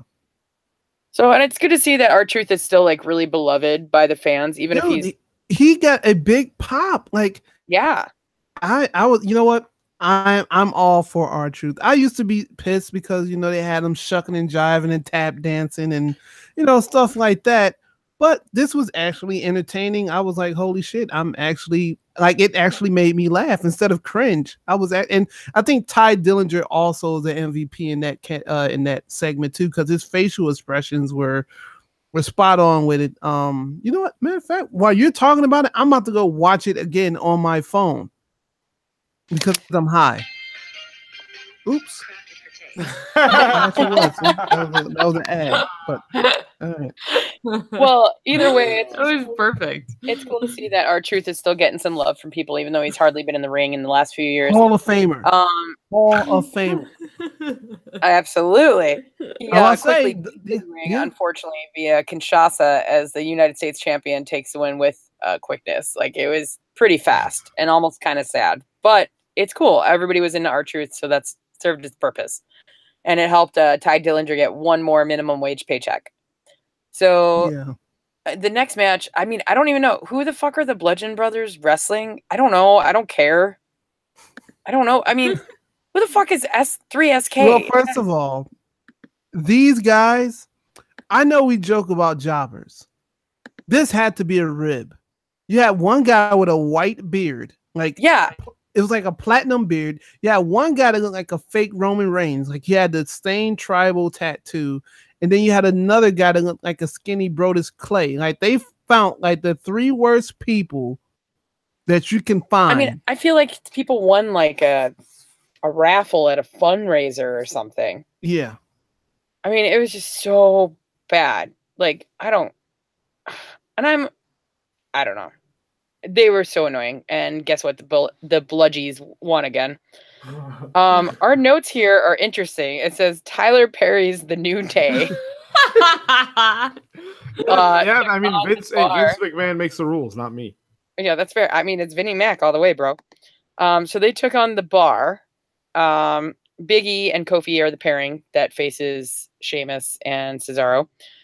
I thought it was a pretty decent match. The crowd was super stoked, so was I. I really like all 4/5 of these guys, so I was happy that this was the main event because I thought it was going to be some garbage, terrible garbage, and it was actually a pretty good match. That even, I believe, at one point got a "This is awesome" chant from the crowd. At the end of it, though, the Midnight Hour for the win, courtesy of the New Day, and that afforded them their ticket to SummerSlam, where they are going to take on the Bulge Brothers, who, while the New Day was dancing and doing their thing in the ring, like from afar, a shot behind the Bulge Brothers lit up by the cameraman, watching and stalking from afar. And then basically my DVR switched over to Ms. and Mrs., and, I enjoyed the first 3 episodes, so there you go. I actually enjoyed Ms. and Mrs., 3 episodes of that, far more than I enjoyed the 2 episodes of Monday and Tuesday night WWE. Ouch. So, okay, that's cool that Mr. and Mrs. is now. Do you watch Total Divas or Total Bellas? I do. I don't keep up on it on the regular. It's when I have extra downtime, I'll put it on. Or if I'm at the gym and I'm hating life and doing cardio for far too long, it's like half an hour hating life on the treadmill and you just watch Total Bellas. It makes it pretty mindless and easy to do. So I enjoy it. Nice. Yeah. Okay, cool. Yeah, I want to check it out.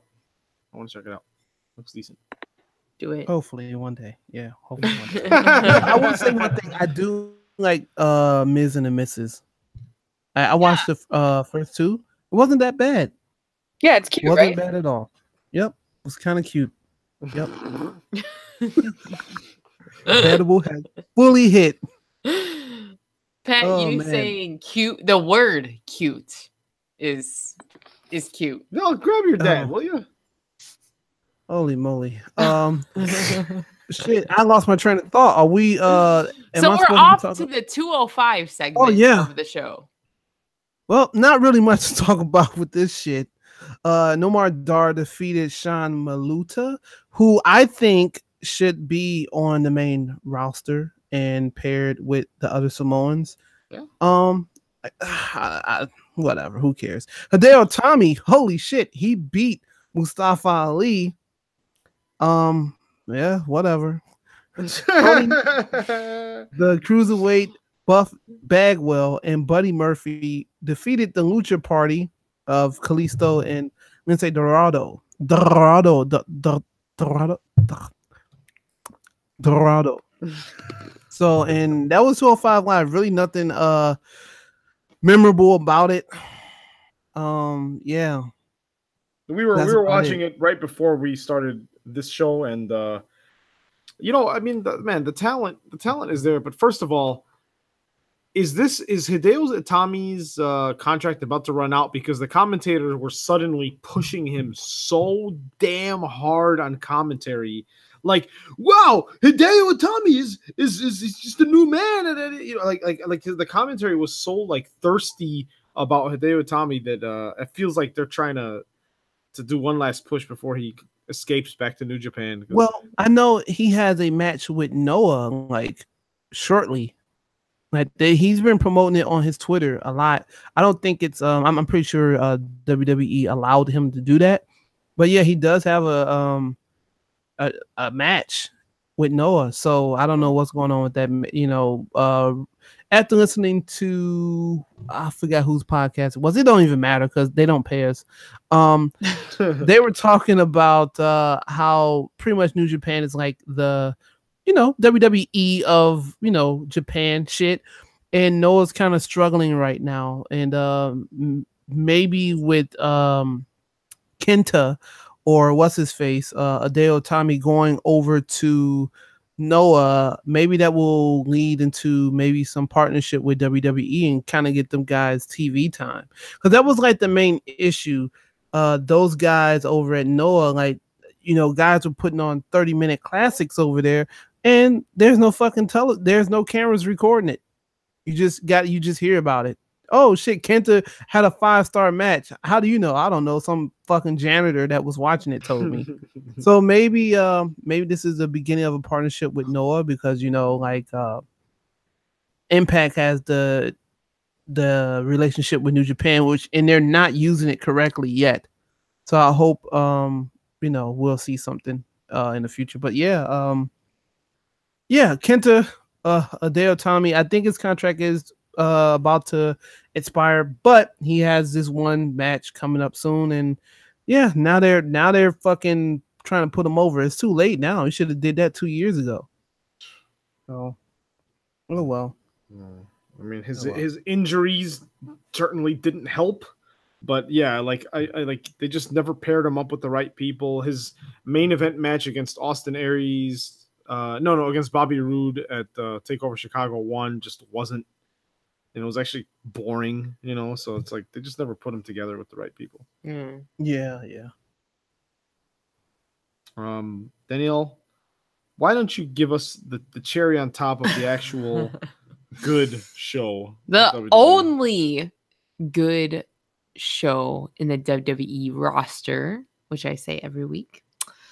NXT this past week started off with a recap of the Aleister Black Gargano moment, which we will revisit. But they officially started the matches with Nikki Cross versus I guess you want to call her a jobber because she's not on the Mae Young Classic, but they gave this girl, they gave her an entrance and they gave her some theme music. Her name is Amber Nova, and according to Morrow, she's named after her 1976 Nova car.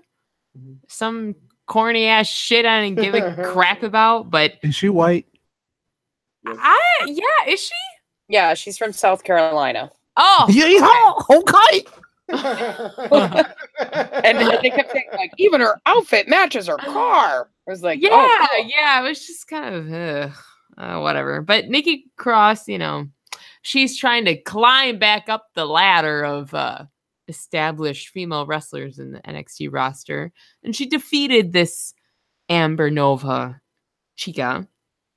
We follow that matchup with the Undisputed Era mocking Ricochet. But the concept was that Ricochet was going to come out and be on the mic and possibly have a match, but they didn't actually say who is fighting. Undisputed Era drags him out, drops him in the middle of the ramp, and does this nice little promo leading up to NXT Brooklyn #4. Amazing, heavenly to watch. Love everything about it. Adam Cole always delivers in his promos. We follow that up with the thick boy of the week. If it's not Cassius, no. I knew you'd be so happy. Mountain Trend 7. It rotates, So this week, Cassius Ohno defeated a pretty cool looking guy. He's this Brazilian guy. I'm gonna fuck up his last name, but Adrian Jaud? Yeah. Is that how they were pronouncing it? Yeah. Jaud. Yeah, Brazilian guy doing some jiu-jitsu intro and actually gave him a nice little moment in the ring. It wasn't a squash match. It actually looked like a pretty decent introductory match for this guy. And of course, Cassius Ohno, who knows what the fuck they're doing with him, but they want to keep the tagline of knockout artist with him. And of course, he took the win on that match. And then the debut of Keith Lee actually doing another great match against you would say jobber, but they gave this guy an entrance too, this German guy by Marcel Barthel. Marcel Barthel is, that's great wrestler, by the way. Right, the whole match was pretty amazing. I loved that they gave these unknown to the WWE universe wrestlers a platform to show their moves and more than 30-second match. It was pretty awesome. Keith Lee, amazing debut, great match. Got to check it out. If you didn't watch it, definitely watch it. Then, as I'm gonna quote here, I watched Patrick Pryor and Black Market Ivan, aka the Street Profits, deliver a beautiful promo on calling out TM61, aka the Mighty, as they are. I'm surprised TM61 is still in the NXT. I didn't even know they were there. Right. Well, but okay. So I think that's why they're going with this feud or pushing this type of match, because people forgot about the Street Profits and they forgot about the Mighty. So they're like, okay, these two amazing tag teams. We need to give them some airtime. So let's throw them in a match. And I also let feel like them- they have to have at least one set of Australians at all times. that is each show. Yeah. accurate. Yes, absolutely. I'm not trying to be a jagoff, but like I really think that's what it is. Because they try to keep like the demographics, keeping like these audiences watching, like they have a certain amount of Brits every show, they have a certain amount of Aussies every show, because like these are their key markets, you know what I mean? Yep. That's true. And they're not going to shit on the Mighty right before they have this supposedly greatest Royal Rumble or whatever the hell they're doing in Australia in October. Oh, right.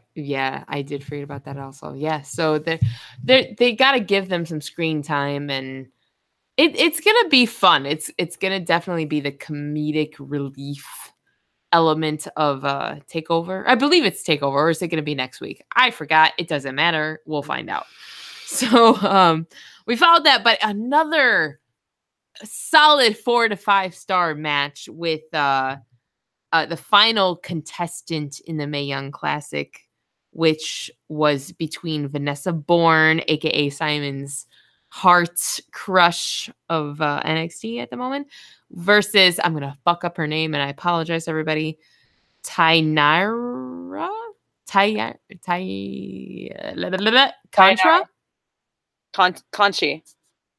It's Conti, like to an American, but it's Conchi. It's like a she's Brazilian. See, I gotta edit. This is alcohol talking right now, but I gotta edit the Google Docs on my end to pronounce it phonetically because I'm gonna fuck up all these names. But awesome match, man! I love the whole screaming at each other, and it's my turn.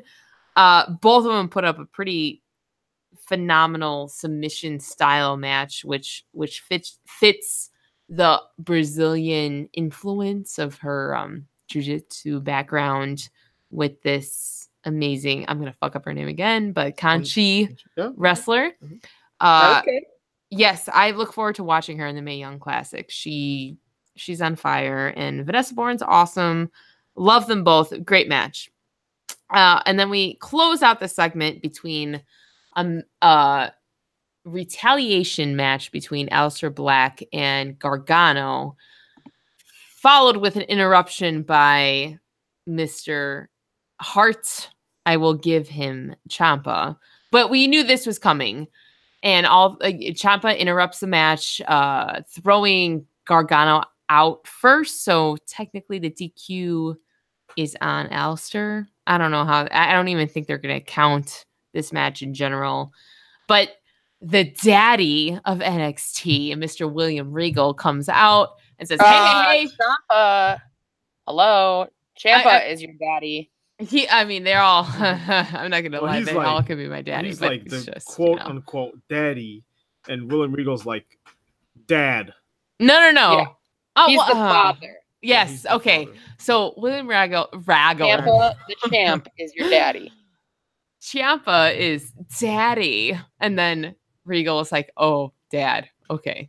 So dad comes out to the ring and says, hey, I don't approve, but I like this. So triple threat match. But obviously, if we're with the times and we follow the news, that has changed as of today, August 9th, 2018. The actual match for TakeOver is going to be for the belt, Ciampa and Gargano, part 4? 3? Part 3. No, I 3. think 5? 8? Well, on 12? pay-per-views, 3. Oh my goodness gracious. So it was going to be an amazing triple threat. Now it'll be back to Triple threat suck. Triple threat suck anyways. I like the whole setup that they had and the way they taped it and how NXT was rolling with it. I was sold, but you're right. In the long run, this match was obviously going to happen again. I kind of wish they would have held out for an NXT Chicago and just kept anniversarying it in our hometown here. Yeah, they could milk it for another year. Yeah, but we're gonna have to relive it next Saturday. So What happens next Saturday? Oh, is it next Saturday? Yes, already? next Saturday is Takeover Brooklyn, followed by the terrible episode of WWE, which AKA is SummerSlam on Sunday. But anyways, NXT, I will give it a solid 5 stars. It was a pretty great viewing segment.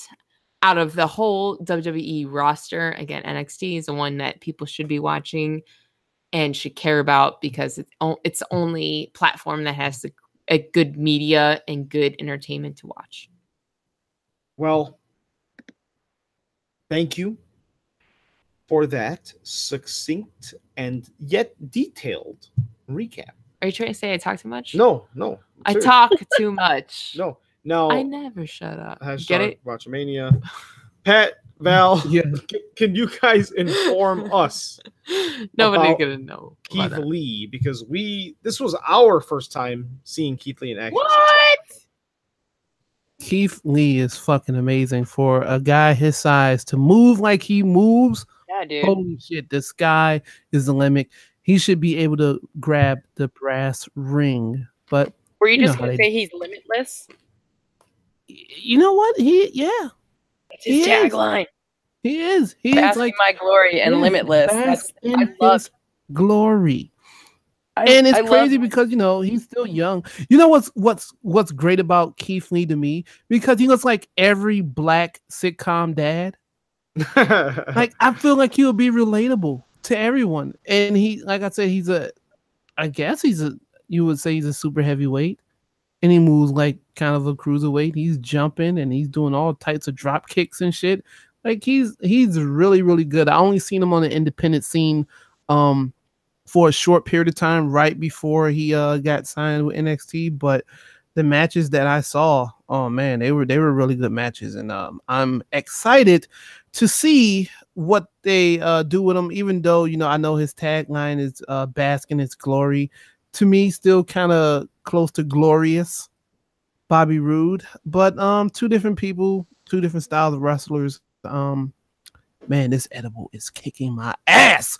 But I'm a big fan of Keith Lee. Definitely. I was super stoked because I knew that, he sat ringside in Chicago, and so we knew it was happening. But I love that they just put Limitless on the NXT Titantron, whatever the fuck it's called in NXT. yeah. The Regaltron. And the crowd went ape shit. Like they went crazy cuckoo bananas. As soon as Limitless came up. They didn't even mention Keith Lee. It just said Limitless. And then he came out wearing his signature sleeveless hoodie. So props to that, my friend. I love me a good sleeveless hoodie. And it's got him like holding his arms up. It's like the silhouette of him. And it says bask in my glory. And I get where you're coming from with the glorious, but I think it's completely different. Like completely different. But he's fucking super young, dude. I mean, he's like early 30s. Like 30. Yeah. Like 31, 30. Wow, I mean, he's not super young, I guess. Yeah. I just mean that he's already lived a couple of lifetimes. You know what I mean? But he's still young. And so he's very he can do experienced, but he's also young. So he started out doing college football, which he then left. He was, I want to say he was playing in Texas. He's from like Wichita Falls, Texas or whatever. And like his grandmother, actually, which I love a good grandmother. Today, unfortunately, is my grandma's passed. Today would have been her 99th birthday. So I'm really glad we're talking about Keith Lee's grandma on my dear departed grandma's 99th birthday. She took him to wrestling. And actually, he will always tell people it's because of my grandma that I'm here. It's because of my grandma that I'm here. So I love the guy just for that.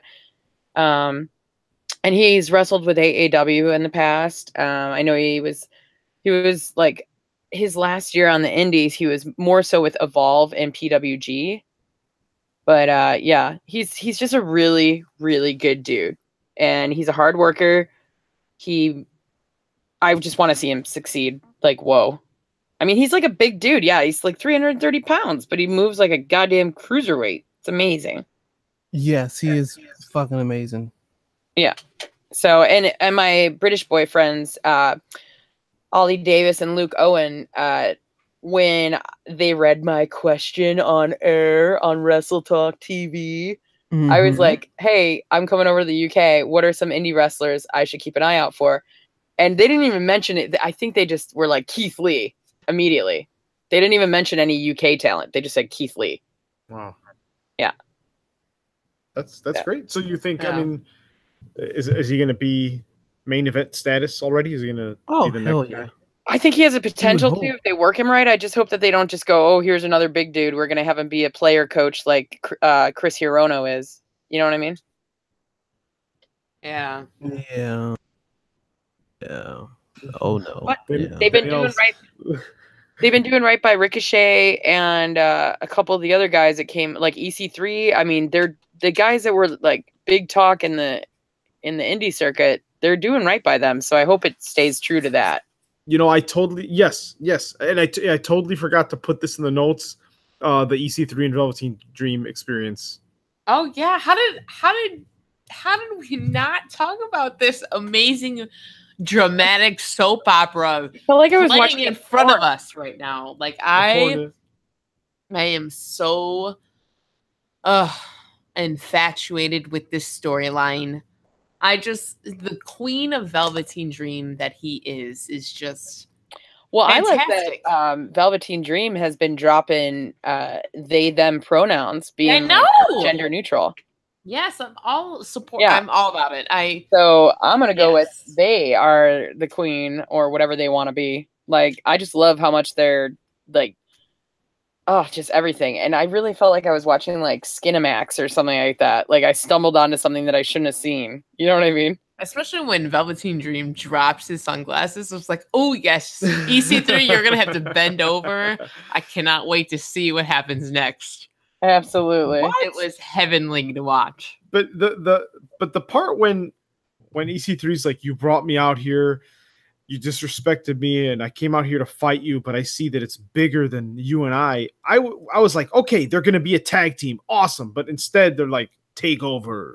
So I'm kind of disappointed that because I think they would have been the absolute greatest tag team ever. I'm kind of disappointed that they didn't make out, but that's just me. Yeah. No, I'm with you on that, Val. I Please. I cannot wait. Oh. Something's gonna happen. The third eye, he took off his sunglasses and his third eye was open. So his third eye. I was so Did annoyed. did any of you guys happen to see the segment where they found Aleister Black like unconscious behind Full Sail today? Oh Or yeah. whatever? Okay. So One he has thing I like a want gnarly to groin injury. yes, one thing I want to point out about that, why I love Undisputed Era, is because they were in their car listening to their own theme music. Oh wow. That's like the funniest shit ever. Like, you know, you would think that they would be, you know, just, you know, doing some other shit. They were really, yeah. I like them. Oh shit, Brock. Oh, okay. There we go. Brock is looking at some anime porn. I don't know what's happening here. Yeah. Holy So, moly. guys, with 13 minutes left, listen, real quick, I want to shoot some Twitter shout outs, and then Val, we need a Chicago update. So, real quick, and this is the time to definitely shout anyone out. We had Wasim Perviz. These are people who tweeted or liked our or you know retweeted our tweets in the last week. So Wasim Perviz, shout out to him. Paradigm Pro Wrestling, Chill Penguin, Bougie Banton, Uno Oh, Shaggy. Sicko. Yo, that's it. DJ Draz or DJ D-Raz. Of course, the Married Marks podcast. Yes. And then Val, you've got. I tell want to. us Well, about so I wanted to say, and it's something that's going to tie into the indie report that I'm about to do. But I just want to say props to my home skillet, longtime friend of mine that I used to work as door guy with in various bars in Chicago, Evan Moore. I mean, he broke the news about the Colt Cabana suing CM Punk, which we'll talk about in a second. God, yeah. And if I'm not mistaken, Evan is the reason why I actually met the three of you and started on this podcast. Because he was like, hey, I have friends that want to do a podcast. You should get in touch with them. Holy moly. Oh yeah, that's the one that you said that you guys. That was your mutual friend. Yeah, Wow. Evan F. Moore. So he's at Evan EvanFMoore. He's a fantastic reporter in the city of Chicago. He's a freelance, I believe, not just freelance wrestling, but he's a freelancer, I believe. But he he broke the story to the Chicago Sun-Times about Colt Cabana suing CM Punk. So, and then real quick before I talk about that, I just want to give some love to one of the freelance faithful. She's one of the lady marks that I absolutely adore. She always sits front row. She is insanely into wrestling like we are, and she's just amazing. She's traveling out to Philly to go to King of Trios.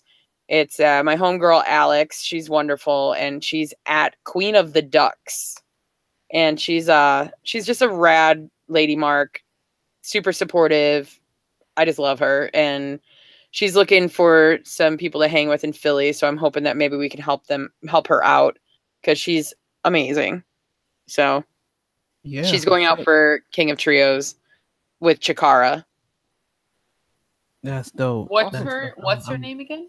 At Queen of the Ducks, but her name is Alex, and she's Queen of the Ducks. she's so often like front row at freelance, almost always front row by where the entrance is, and she's a huge fan of Eye Candy Elliott, as everybody should be. But she's just a rad woman who is often up front at shows, and she's a lady mark for life, just like I am, and she's just wonderful. I know when I see her there, I'm gonna have a good time, and you know, it's always nice to see more ladies at the shows. So. Definitely, yes. I just followed her as you were saying that. Yeah, she's excellent. And yeah, so I just want to give her a little love. But I do want to touch base about what our dude Evan wrote about. But real quick, Colt Cabana has recently filed a lawsuit against CM Punk. And they've been close friends since their days here in the Chicago indie pro scene. But Cabana's lawsuit contends that Punk promised to help him out with the legal bills that they amassed fighting the defamation lawsuit. And Cabana claims Punk told him in a text that he would be 100% covered. Now, according to Evan, and this I'm paraphrasing, but according to him, Punk has failed to keep that promise. And it's kind of been screwing Colt Cabana with all these unpaid legal bills that have been totaling, what did Evan say? Like $513,736, according to the lawsuit. And so now Punk is asking Cabana to pay half the legal fees, which comes out to $256,868, telling him that he is on his own.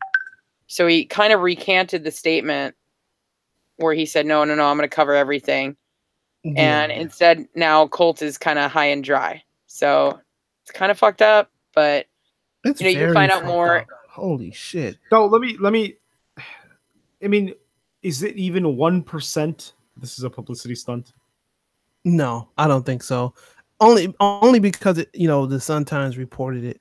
Now, They're if it was such good something that friends. was- I mean, these guys go so far back. Well, here's the thing, though. I've been hearing that the relationship soured over the course of the trial because so many things came up, and that CM Punk, Phil Brooks, was not happy that the Art of Wrestling podcast that Colt Cabana does that had a 2-hour long episode, which normally he does like an hour long. Unlike us, he likes to keep it short and concise.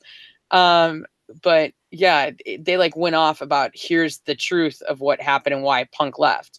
So if you've never listened to that episode, it's pretty intense. And but it's not Colt's fault. no, not at all. Listen to it, and Punk he just kept blabbling along, like he kept talking. Right. So it's like, what I'm gonna say, Punk, shut up. Like, no, don't talk no more. Yeah, he's gonna let him talk. That was the first time he like aired out his grievance with everything, and yeah, it's not Colt's fault for that. What the fuck? I agree. And if he has a text saying, I got you, bro, I'll cover it all, then he is totally responsible for that tab.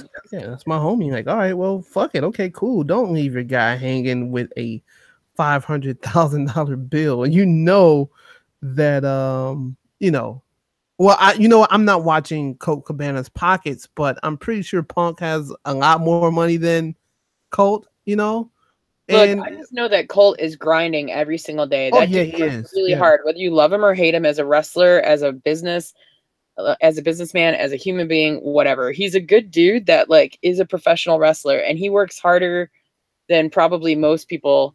And he's one of the brain trusts behind ProWrestlingTees.com. Yeah. Like he's one of the people that made that start. And onehourtees.com and all that. And I mean, he works really fucking hard to A, make a living doing what he loves, and I respect that, you know, but also B, to take care of other wrestlers that are trying to do the same. Like, I don't know. I don't want to like say any disparaging remarks about CM Punk either, because what if it was like a, yeah, bro, I got you, haha, and then it was like, oh no. You know, I mean, I don't know. It's a weird situation. It also sucks because they were best friends for so long. You know? Yeah, for sure. Like, oh man, when I saw that, I was just like, damn, that's kind of fucked up. Kind of fucked up. And I don't think that Cole, I mean, I don't know. I don't want to speak for him, but I would imagine the few times that I've worked on shows that he's been on, or, you know, spent time with him, like just being bros at wrestling shows in Chicago or other cities, or flying, like when I was in Dublin on my way home from the World Cup, he was on the same flight. So we ended up spending the whole time waiting for our stupid luggage. And then we took the Blue Line home and just shot the shit about the business. And he's just like a good laid back dude that works really fucking hard. And I don't think from what I've gathered of him, I can't say that he, you know, he's like such a good friend of mine, but not even close. But I mean, I don't think he would want to do that to a friend if it wasn't something that was like serious and legit. Like I can't see him just doing this to make a name off of him. You know what I mean? Like, I don't know. But then again, I'm a fucking Cubs fan and I'm an optimist and I believe everybody has good in them. So who knows? But there are two friends that I can tell you that are going to face each other in the ring this weekend. If you guys want to hear about some awesome wrestling that you should check out. Of course I do. Yeah, it's for the Freelance World Championship title, which is fucking cool. It's a Freelance World Championship match. Isaiah Velasquez is going to be taking on a marvelous Matt Nix at Evolve 110 this Saturday, August 11th at 4 p.m. at the Cicero Stadium in Cicero, Illinois. I have played many years of roller derby at that venue, so I will tell you this. They do serve beer, and you better hydrate if it's hot out. That's all I'm saying. But Evolve is doing their first Chicago show. That's pretty exciting. Mm-hmm. So, yeah, this weekend, if you can, make it out to Evolve. And then, so, you know, there's so many other dudes on the card. Like, I can't even begin to tell you how good this is. This show is going to be insane. Like, absolutely insane. Are any of you guys able to go to that? I probably won't, because I'm going to be preparing for, I got like 2 shows coming up. So I'm going to be traveling and shit, and yeah, like I gotta grind it out before we go to All In, because daddy needs new shoes, daddy needs new shirt, daddy needs new hat, daddy needs new underwear. I can outfit you with things off of WWEshop.com. Yes, I think I want that. If you give me a budget, I will be your WWEshop.com personal stylist. I want the King of Cruiserweight Neville shirt that got him to quit. Girl, I'll get that for you like you don't even know. Yeah, but so there's a sick ass card this weekend, and Shane Strickland, Evolve champion Shane Strickland versus Austin Theory. Amazing Shane Strickland. WWN champion Joey Janela versus Saeed Al-Sabah versus I'm sorry, that's Shane Strickland and Austin Theory are tagging against the two of them. I'm sorry about that. Yeah, Matt Riddle is defending versus Darby Allin. Like, that's gonna be sick. DJZ versus AR Fox. I mean, oh god, that's gonna be so good. Fucking, it's gonna be so good. But so if you can't make it this weekend, guess where you should be next weekend? Where? Tell me. Well, next weekend, take the night off and get ready for Friday, August 24th. Math is hard. I fucked up the weekends. Math is hard, guys, but watching freelance wrestling at Logan Square Auditorium can be super easy. If you put Friday, August 24th on your calendar right now, Dismantling Summer. Doors are opening at 8 o'clock. Bell time is at 9 o'clock, 21 and over. Be there live or don't miss out and watch live on powerbomb.tv. Use the promo code FREELANCE for a free 20 days. And tickets are now available on freelancewrestling.com. There's also some really insane shows happening the weekend of All In, not just what y'all are talking about. And Colt Cabana is actually going to be featured on the pre-show, if you will. Which, did you guys hear about this? It's going to be broadcast on WGN TV. Yes, the first hour all in. Yes. It's so fucking cool.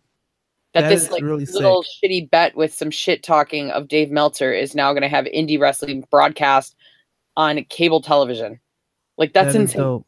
Yeah, like it's crazy. Well, I mean, it's not like I'm gonna be watching it, you know. If I was, this would probably be the first time I watched WGN since the Bozo show was on in the mornings. So well, if you were a bozo and you missed out, yeah, August 30th sold out AAW show at Logan Square Auditorium. Thursday, August 30th. They also have one on Friday, August 31st. Also sold out. Excuse me. Sami Callihan and Jessica Havoc versus Brody King, and I'm sorry, not Jessica Havoc. Callihan and Havoc versus Brody King and the aforementioned King of Guyliner, Jimmy Jacobs, are actually wrestling on August 30th. That's the Thursday night show. Friday night, some of the talents that have been announced are Go-Go ACH, Sami Callihan, Brody King, Colt Cabana, Myron Bird, DJZ. I mean, it's just insane. Like on Thursday at Logan, there was one ticket left last night and it sold out before the end of the evening. You'll be happy about this, Black Market Ivan.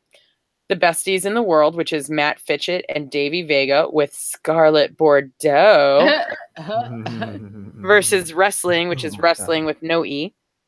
David Starr and Eddie Kingston. That's going to be a sick-ass AAW Tag Team Championship match. The Lucha Brothers, Rey Fenix versus Penta El Cero Miedo versus, and Penta, excuse me, versus Mexi Blood, which is Flamita and Bandito. That's going to be sick. Already also signed Laredo Kid. Like, I've just so many amazing, talented, can't even speak. But yeah, if you want to check it out, you can't see it live, unfortunately, because you fucked up and didn't buy a ticket, but you can definitely follow along. AAWOndemand.com, AAWrestling.com, Facebook.com at AAW Pro, Twitter, AAW Pro, YouTube, AAW Pro. They just have a lot of ways you can watch wrestling here in Chicago. And I think I'm going to wrap that up because my dog is looking at me like she needs to go outside. I need to go outside and take a piss too. Nice, yeah, nice. Holy shit. Well, Mel, thanks for welcome back. Thank you for your reporting. It's good to have you back. And of course, always supporting the Chicago scene. Thank you. Thank you to the listeners. What, Mr. Market? Why do you sound like that? I'm just. Maybe it's the last episode I'm ever gonna do. I don't know. Oh, okay, well, maybe I'm so depressed from Raw and SmackDown that I'm just like, maybe I should. Why? You don't even have to watch it, dude. No, but you. I mean, I watched it vicariously through you, and you know, it was a nightmare. No, I'm just no. Honestly, you know what? No, great show, great info. I'm very excited. It's gonna be an awesome month. The next 30 days of wrestling is. Oh man, holy shit! Like I said, just a lot to talk about. Excited. I mean. Guys, episode 25. I'm just happy, man. I'm just yeah. And before we go, I do want to reminisce on a moment that I had yesterday, 19 years ago. I was in attendance when Chris Jericho made his debut at the Rosemont Horizon, aka the Allstate Arena. Oh yeah. Still to this day, one of the biggest pops I've ever heard in person outside of maybe Punk, Austin, and D'Lo Brown whenever he came to Chicago because he was built from Chicago. Oh yeah. And it just goes to show that I'm really getting fucking old. Next year will be 20 years since that happened, and I'm just getting wrinkled and decrepit. And who cares? Whatever. I'm about to go.